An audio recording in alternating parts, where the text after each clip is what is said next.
Over and over again, we hear the media stating how many people have tested positive for COVID-19. The problem is that this makes no sense at all. Today, I'm going to explain why as we dig deeper into PCR tests once again and have a look behind the curtain of this COVID pandemic. The purpose of using tests in clinical medicine is to distinguish between having or not having a particular condition or disease. For example, is a patient with chest pain having or not having a heart attack? Is a woman who missed her period pregnant or not? But a test and a condition are not the same thing. I've never had a woman come into my clinic and say, I think I might be positive for pregnancy. She either has a positive or negative pregnancy test and her condition is either pregnant or not pregnant. All tests detect something. Let's call it the object of interest. And most go further and determine how much. For example, we may check the blood concentrations of glucose and cholesterol. These are direct tests, meaning the object of interest is the test. But there are many indirect tests where what is being measured is a reliable surrogate for the object of interest. For example, when you have a heart attack, a doctor will measure an enzyme that leaks from your damaged heart muscle cell rather than chopping out a piece of your heart muscle to examine it under a microscope. Some tests, such as home pregnancy tests, are classified as positive or negative. Pregnancy tests become positive at a certain threshold of hormone being detected in the urine, which have been reliably established over a long period of time. We use indirect tests because they are simple, safe, quick, and cheap. But indirect tests have a caveat. Before they are introduced into routine clinical practice with real patients, it is absolutely essential to determine how well they match the object of interest. There are long-established scientific methods for doing this. Obviously, this involves evaluating the test against the object of interest whose presence or absence is determined independently of the test. So now that we've established the rules, let's get into COVID-19. The mainstream theory is that a new virus called SARS-CoV-2 is the cause of a new disease called COVID-19. The test for SARS-CoV-2 is not for the whole virus, the complete sublight microscopic particle itself. Perhaps most familiar is this computer-generated image we see on the news. The test is supposed to detect a 1% fragment of an RNA molecule, its genome, said to reside inside the virus particle. Based on its detection, a person is deemed infected with the virus SARS-CoV-2 because this tiny fragment is regarded as de facto for 100% of the virus's RNA. It could be seen as finding a horse-like hair as evidence of the horse itself. This is problematic for three reasons. First, while there are many papers revealing the existence of the viral RNA and the presence of coronavirus-like particles on electron micrographs, there are none proving that the RNA comes from inside those particles. In fact, there is now a €225,000 prize for proof of isolation of the virus in its contained genome. Second, because no test is 100% reliable, the RNA detected by the PCR may not be the 1% of the viral genome. Third, since there are no reports of RT-PCR evaluated against the virus itself, no one knows how many people who test positive for the virus are actually infected with the virus. It's like we've found the horse here but can't say anything about the horse or the jockey. Not a good situation, but this is what happens when scientists, for whatever reasons, cut corners and ignore the basics for establishing test parameters. The detonator for the worldwide explosion of so-called COVID-19 PCR testing was the Corman-Drosten Group paper published on 23rd of January 2020.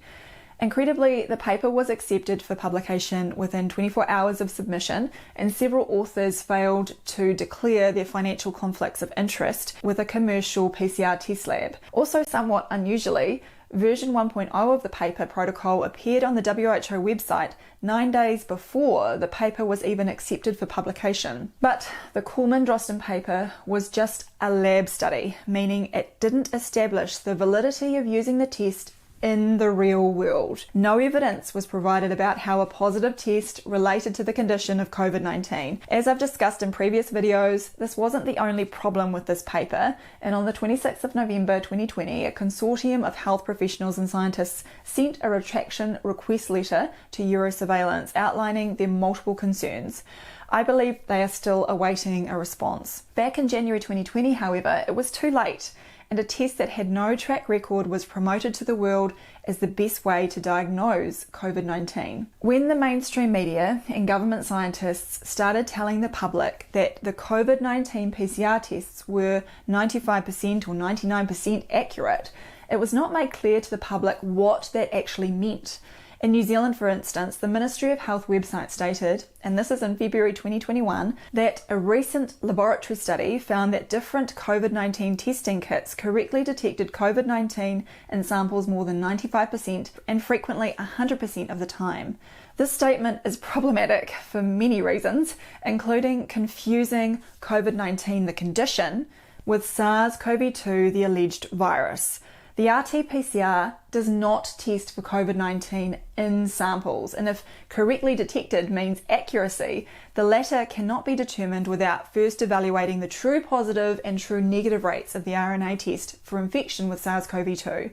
But this has never been established. What is detected in a sample is not COVID-19. What is detected is a small piece of RNA. So it seems likely that the Ministry of Health has confused the analytical specificity of the test with its diagnostic specificity for the condition. Analytical specificity in this case is how well the test can accurately detect a target RNA sequence. So if a SARS-CoV-2 RT-PCR kit has 100% analytical specificity, it tells you that it never picks up the wrong RNA molecule. But you can't get too excited, because that's like saying that your blood glucose test never picks up your blood cholesterol.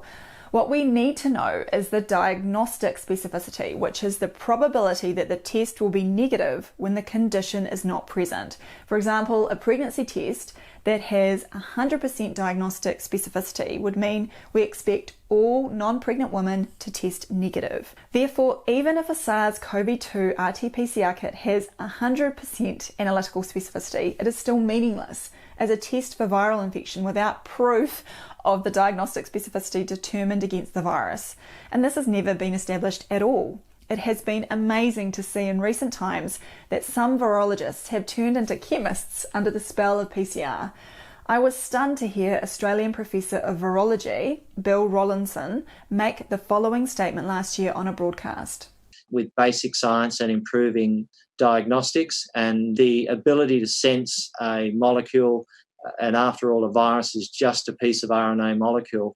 Interestingly, after he made this statement, none of the panel of experts joining him on the broadcast even called him out on this. Maybe this was just a slip-up on the professor's part, but this sort of thing could be adding to the confusion. So it's important that those of us that respect logic and the scientific method will not allow analytical specificity to be merged into diagnostic specificity and then passed off as a valid medical practice.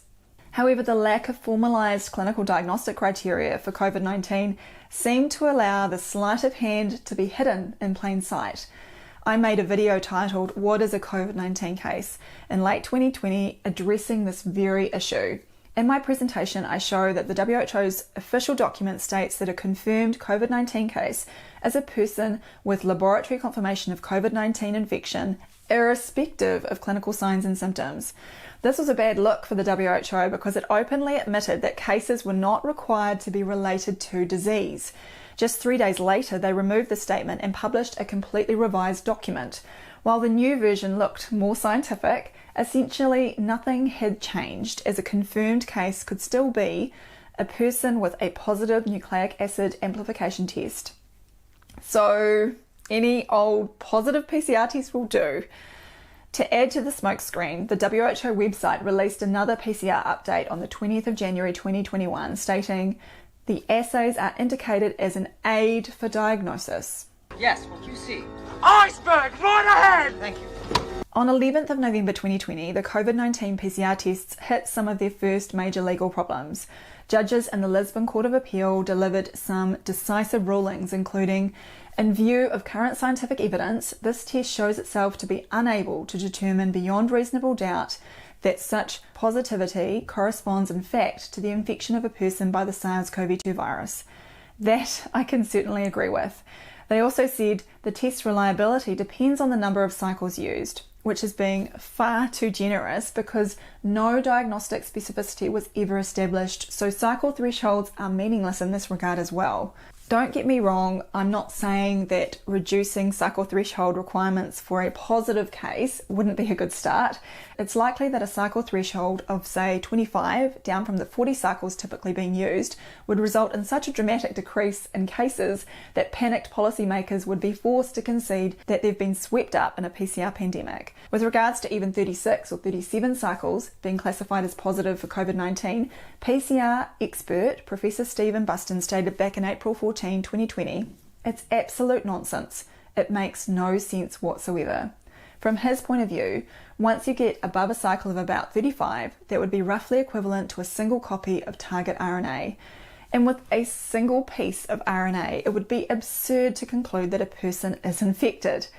I really encourage you to listen to Professor Buston explaining the limits of PCR, and I've linked his interview with the late David Crowe below. The inventor of the PCR, Carrie Mullis, had even less faith in its application for detecting infections. PCR is separate from that. It's just a process that's used to make a whole lot of something out of something.